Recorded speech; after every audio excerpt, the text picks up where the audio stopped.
दोस्तों, भगवान शिव के बारे में ऐसा कहा जाता है कि भगवान शिव आदि और अंत के देवता हैं। इनके आगे दुनिया की सभी शक्तियां असफल हो जाती हैं। क्या आपको मालूम है कि भगवान शिव का जन्म कैसे हुआ था? उनकी माता कौन थी और उनके पिता कौन थे? और उनके पिता का क्या नाम था? उनके गुरु कौन थे और उन्होंने किनसे अपनी शिक्षा प्राप्त की और किस किस को शिक्षा का दान दिया था? अगर आपको नहीं पता है तो मैं आपको इस वीडियो के माध्यम से इन्हीं सब सवालों का लेकर के आया हूं। इस वजह से आप इस वीडियो को बिना स्किप किए अंत तक जरूर देखिएगा। वैसे भगवान शिव से जुड़ी पहली कहानी शिव पुराण की एक लोकप्रिय कथा के बारे में मैं बताने वाला हूं। शिव पुराण के अनुसार भगवान शिव को स्वयंभू कहा जाता है, अर्थात स्वयं ही जन्म लेने वाले। इस बात से ये पता चलता है कि भगवान शिव के ना तो कोई माता है ना कोई पिता। इसी कारण से भगवान शिव पंच तत्वों से भी परे हैं। इसी वजह से इन्हें मृत्यु का भी कोई भय नहीं रहता है और इनकी मृत्यु कभी नहीं हो सकती है। परंतु बात करते हैं विष्णु पुराण में भगवान शिव के जन्म से जुड़ी हुई एक और कहानी के बारे में। विष्णु पुराण में ये बताया गया है कि भगवान विष्णु के निकलने वाले तेज के कारण शिव जी की उत्पत्ति हुई थी और उनकी नाभि से निकलते हुए तेज से कमल पर विराजमान ब्रह्मा जी का जन्म हुआ था। दूसरी ओर भगवान विष्णु के जन्म के बारे में शिव पुराण में बताया गया है कि एक बार जब भगवान शिव अपने घुटने मल रहे थे तो घुटने से निकलने वाले मैल से भगवान श्री विष्णु का जन्म हुआ था। अगर ऐसा हुआ है तो विष्णु पुराण और शिव पुराण बिल्कुल ही अलग है। इस कथा के अलावा भगवान शिव के जन्म के एक और पौराणिक कथा बहुत ही प्रचलित है और काफी ज्यादा पॉपुलर भी है, जिसे शायद आप अपने घर के बड़े बुजुर्गों से जरूर ही सुना होगा। पर अगर नहीं सुना हो तो मैं आपकी जानकारी के लिए बता दें। एक बार भगवान विष्णु और ब्रह्मा जी के बीच बहस हो गई थी कि इस संसार में सबसे महान कौन है। जब ये दोनों लोग बहस कर रहे थे तो जलते हुए खंभे के रूप में महादेव उनके बीच आए थे। वे दोनों इस रहस्य को नहीं समझ पाए। तभी अचानक उस जलते हुए खंभे से एक आवाज आई, जो भी इस खंभे का छोर ढूंढ लेगा वही सबसे महान कहलाएगा। ऐसा सुनते ही ब्रह्मा जी ने एक पक्षी का रूप लिया और खंभा का ऊपरी हिस्सा ढूंढने के लिए उड़ चले। और वहीं भगवान विष्णु जी ने वराह का रूप धारण किया और खंभे का अंत पता करने के लिए वे भी निकल गए।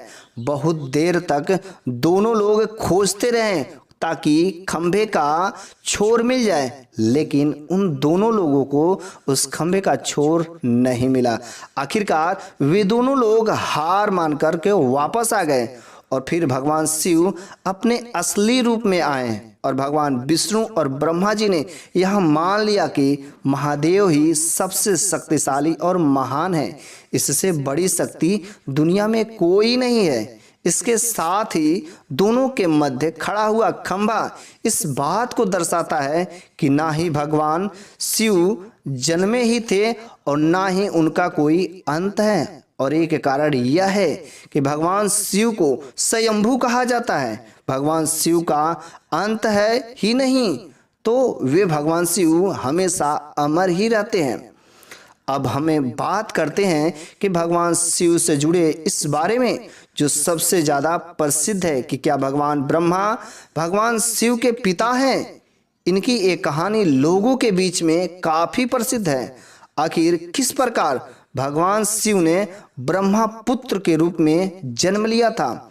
इसके पीछे विष्णु पुराण की एक पौराणिक कथा है, जिसके अनुसार जब धरती, आकाश, पाताल और इस तरीके से कहें तो पूरा का पूरा यूनिवर्स जलमग्न यानी पानी में डूबा हुआ था, तो भगवान विष्णु के अलावा इस दुनिया में, इस यूनिवर्स में कोई भी देव या प्राणी इस संसार में नहीं था।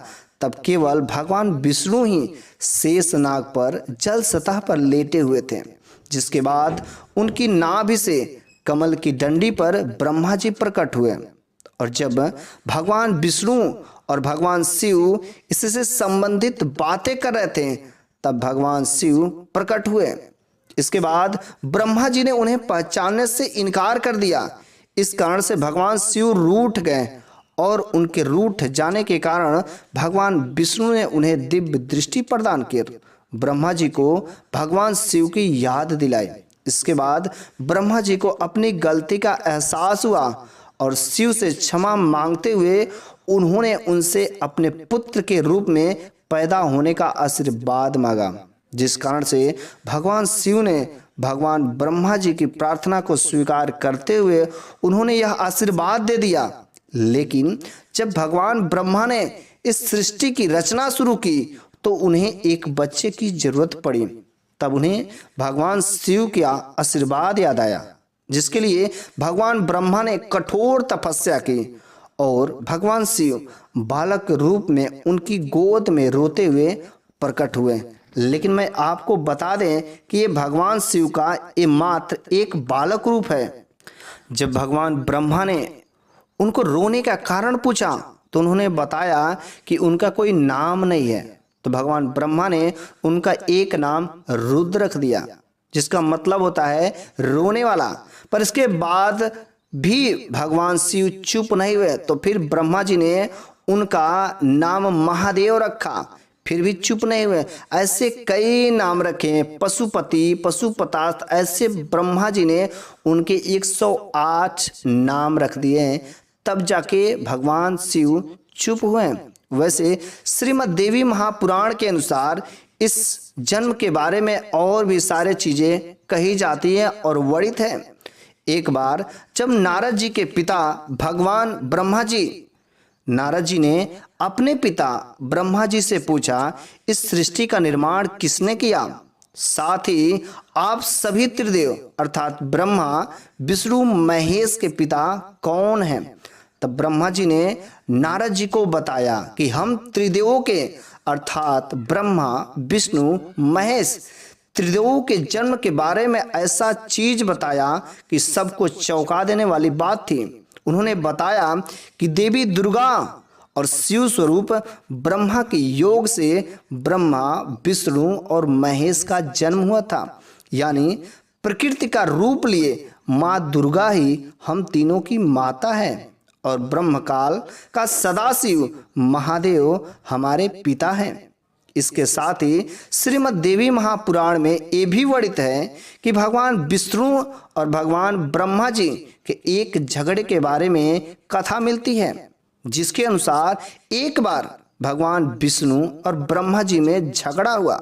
दोनों में बस काफी छिड़ गई कि सृष्टि को मैंने बनाया है और मैं ही इसका प्रजापति पिता हूँ, जिसके अनुसार भगवान विष्णु जी ने कहा कि मैं आपका पिता हूँ, चूंकि आप मेरी नाभि से निकले हुए कमल से पैदा हुए हैं। और धीरे धीरे यह बस काफी बढ़ती गई। दोनों के बीच शिव पहुंचे और कहा, पुत्रों, मैंने ही तुम दोनों को इस संसार को बनाने और संभालने के 2 काम दिए हैं और भगवान शंकर को संहार करने के कार्य दिए हैं। साथ ही भगवान शिव ने ये कहा कि मेरे 5 मुख है। पहला मुख आकार, दूसरा मुख उकार, तीसरा मुख मुकार, चौथा मुख बिंदु तथा 5वां मुख नाद है। इन्हीं 5 को एक साथ मिलाकर ये देखा जाए तो एक अक्षर ओम बनता है, जिसे आज हम सभी भगवान शिव के मूल मंत्र के नाम से जानते हैं। इतना कहने के बाद भगवान ब्रह्मा और विष्णु दोनों समझ गए कि ज्यादा शक्तिशाली इस दुनिया में कुछ भी नहीं है। दोनों ने भगवान शिव को प्रणाम किया और चले गए। जब इतना जान ही गए हैं तो ये भी जानना जरूरी है कि भगवान शिव किससे शिक्षा प्राप्त की और इनके गुरु कौन थे। इसका जवाब शायद ही आप में से किसी को पता होगा। जिन्हें नहीं पता होगा तो उन्हें यह बता दें कि भगवान शिव स्वयं के शिव गुरु माने जाते हैं, जिन्होंने इस संसार में गुरु शिष्य की परंपरा की शुरुआत की थी। लेकिन अगर सवाल आता है कि भगवान शिव किसके गुरु थे, तो आप सभी को जरूर जान लेना चाहिए कि हिंदू धर्म के ग्रंथ कहते हैं कि ब्रह्मा जी और शिव जी इस संसार के सबसे पहले गुरु हैं।